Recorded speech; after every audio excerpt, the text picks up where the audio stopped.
Mudah-mudahan bisa menjawab kegundahan, kegelisahan teman-teman yang lagi berusaha menemukan jati diri, mencari tahu, mengenali dirinya sendiri lebih dalam kegiatan berkarirnya saat ini.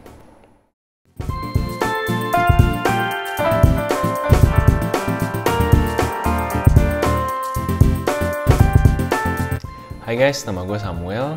Gue seorang HR manager dengan pengalaman kerja kurang lebih 8 tahun. Gue bikin channel ini untuk sharing-sharing tips-tips dan pemikiran gue tentang karir, tentang HRD, juga tentang isu-isu mengenai pendewasaan diri. Kalau ini pertama kalinya lo datang ke channel gue, jangan lupa subscribe dulu, karena gue akan bikin video-video baru tiap minggunya yang pastinya bermanfaat buat lo semua. Jadi sebenarnya lewat video hari ini gue pengen cerita dan mudah-mudahan bisa menjawab kegundahan, kegelisahan teman-teman yang lagi berusaha menemukan jati diri, mencari tahu, mengenali dirinya sendiri lebih dalam kegiatan berkarirnya saat ini. Nah, gimana ceritanya? Gue akan bagi video ini dalam 3 bagian menurut tahapan karir yang udah gue laluin sampai hari ini. Yaitu Samuel di usia 20-an awal, Samuel di usia 20-an pertengahan, dan Samuel di usia 30-an awal. Di setiap tahapan, gue akan ceritain satu hal positif dan satu hal negatif yang udah gue alami. Mudah-mudahan dari situ ada pelajaran yang kita bisa petik sama-sama. Bagian pertama, Sam di usia 20-an awal. Setelah gue lulus kuliah, fokus gue saat itu adalah mencari institusi besar tempat gue bisa bernaung. Sebenarnya gue punya orang tua yang pengusaha. Jadi bokap pedagang, nyokap bantuin lah administrasi di kantor bokap. Jadi sebenarnya gue punya kesempatan untuk masuk ke usaha mereka setelah lulus kuliah. Cuman gue pikir dengan idealisme gue, ya gue cari kerja di perusahaan beneran dulu deh. Perusahaan beneran.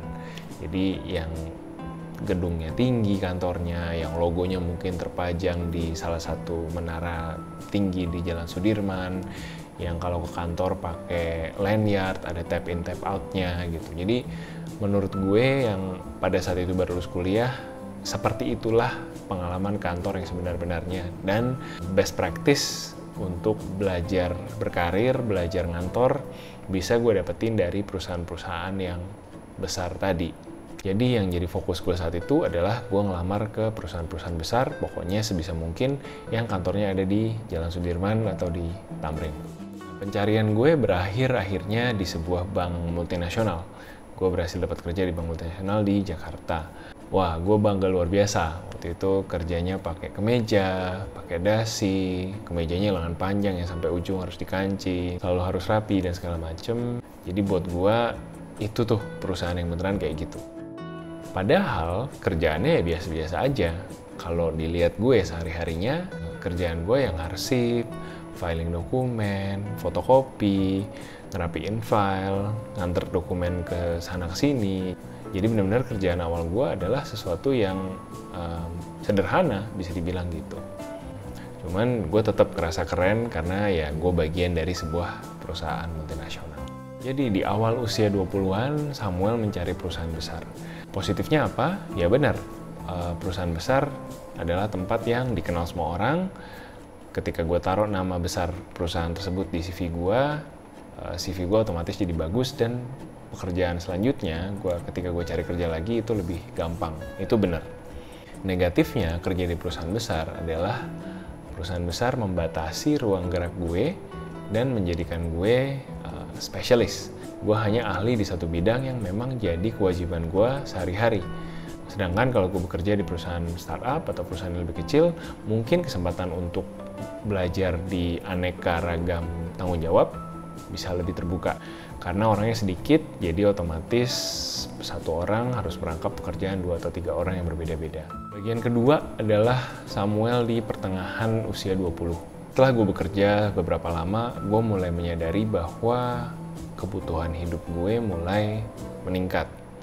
Gue tinggal di Jakarta, awal-awal masih tinggal di rumah orang tua, tapi kemudian pacar yang sekarang jadi istri itu mulai ada pembicaraan tentang pernikahan, mulai ada planning tentang habis nikah kita mau tinggal di mana, mulai ada keinginan untuk beli mobil supaya commutingnya bisa lebih nyaman mungkin. Jadi disimpulkan kebutuhan ini ujung-ujungnya duit, UUD gitu kan. Nah, gue punya standar kehidupan yang gue mesti kejar, dan ngejarnya itu nggak cukup hanya dengan keren doang, hanya dengan kartu nama dari perusahaan multinasional yang gue bangga-banggakan tadi di awal karir. Gue mulai menyadari bahwa apa yang gue anggap penting, personal development gue, promosi gue, kenaikan gaji gue, pokoknya segala sesuatu yang sifatnya pribadi itu mulai kelihatan penting buat gue, tapi mungkin perusahaan tidak sejalan. Mungkin perusahaan belum merasa gue cukup lama bekerja di perusahaan tersebut, atau gue belum cukup pengalaman yang gue miliki untuk bisa dipromosi. Jadi akhirnya gue melihat keluar dan gue menemukan bahwa promosi gue bisa temukan di tempat lain.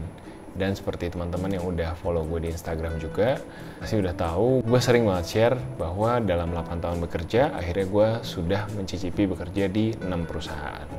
Jadi apa yang gue pelajari? Positifnya secara relatif memang bisa dibandingkan, bisa dilihat kalau karir gue lebih cepat naik. Tapi negatifnya juga ada, yaitu ketika gue harus jelasin CV gue ke recruiter, otomatis yang udah dicap pertama kalinya adalah ya orang ini adalah kutu loncat, sering banget nih pindah-pindah kerja gitu. Nah, bagian ketiga adalah gue di awal usia 30-an. Masuk ke usia 30-an, ada banyak hal yang mesti gue hadapi. Realita hidup gue, pencapaian-pencapaian dan kegagalan-kegagalan gue. Juga hal-hal lain yang terjadi di ranah kehidupan pribadi gue, seperti misalkan anak gue lahir, gue mesti nyicil rumah. Akhirnya mau nggak mau timbul pandangan baru tentang berkarir. Yang tadinya karir gue jalurnya cuma satu, gue berpikir satu-satunya jalan dalam karir gue adalah menjadi HR Director suatu hari. Tapi sekarang setelah melihat realita hidup, juga melihat kesempatan-kesempatan yang ada, gue mulai bisa ngelihat warna-warna lain gitu yang muncul dalam hidup gue. Setelah melihat anak gue lahir, gue mulai berpikir kayaknya jadi stay at home dad, ayah asuh yang bekerja di rumah kayaknya asik juga. Kayaknya kalau gue bisa pensiun dini, kayaknya asik juga gitu. Di awal gue berkarir, di usia 20-an awal, gue berpikir Samuel adalah pribadi yang didefinisikan oleh pekerjaannya. Sekarang gue mulai bisa melihat ada beberapa sisi dari seorang Samuel ini gitu. Ada Samuel yang di kantor, ada Samuel yang di rumah, ada Samuel untuk istri gue, ada Samuel untuk anak gue.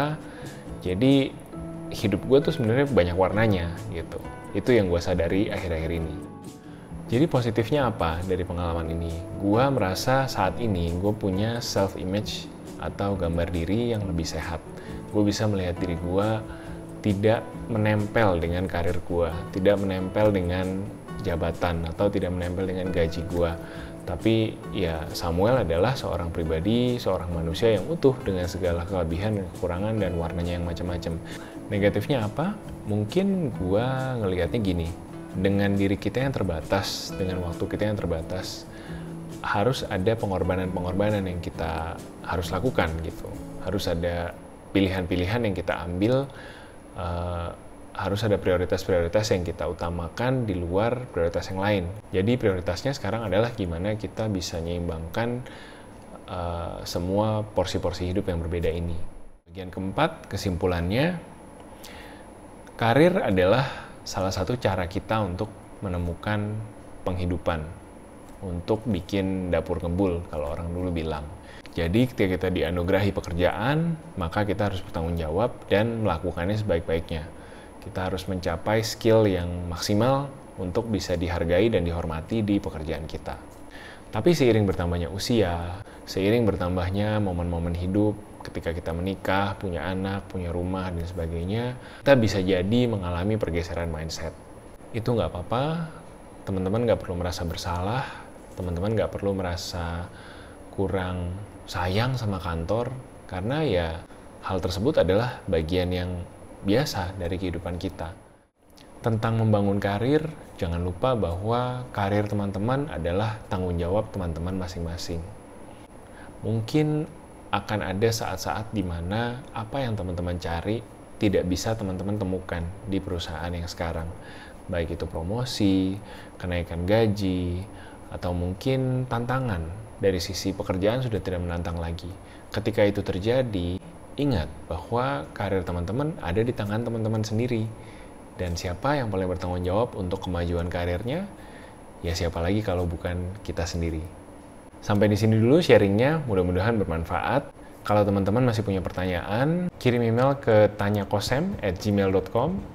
Gue akan sortir pertanyaan-pertanyaan yang menarik dan gue akan jawab di video yang selanjutnya. Mau ngingetin lagi untuk subscribe dan like video ini kalau kamu suka, dislike juga boleh kalau kurang suka, dan sampai ketemu di video selanjutnya. See ya!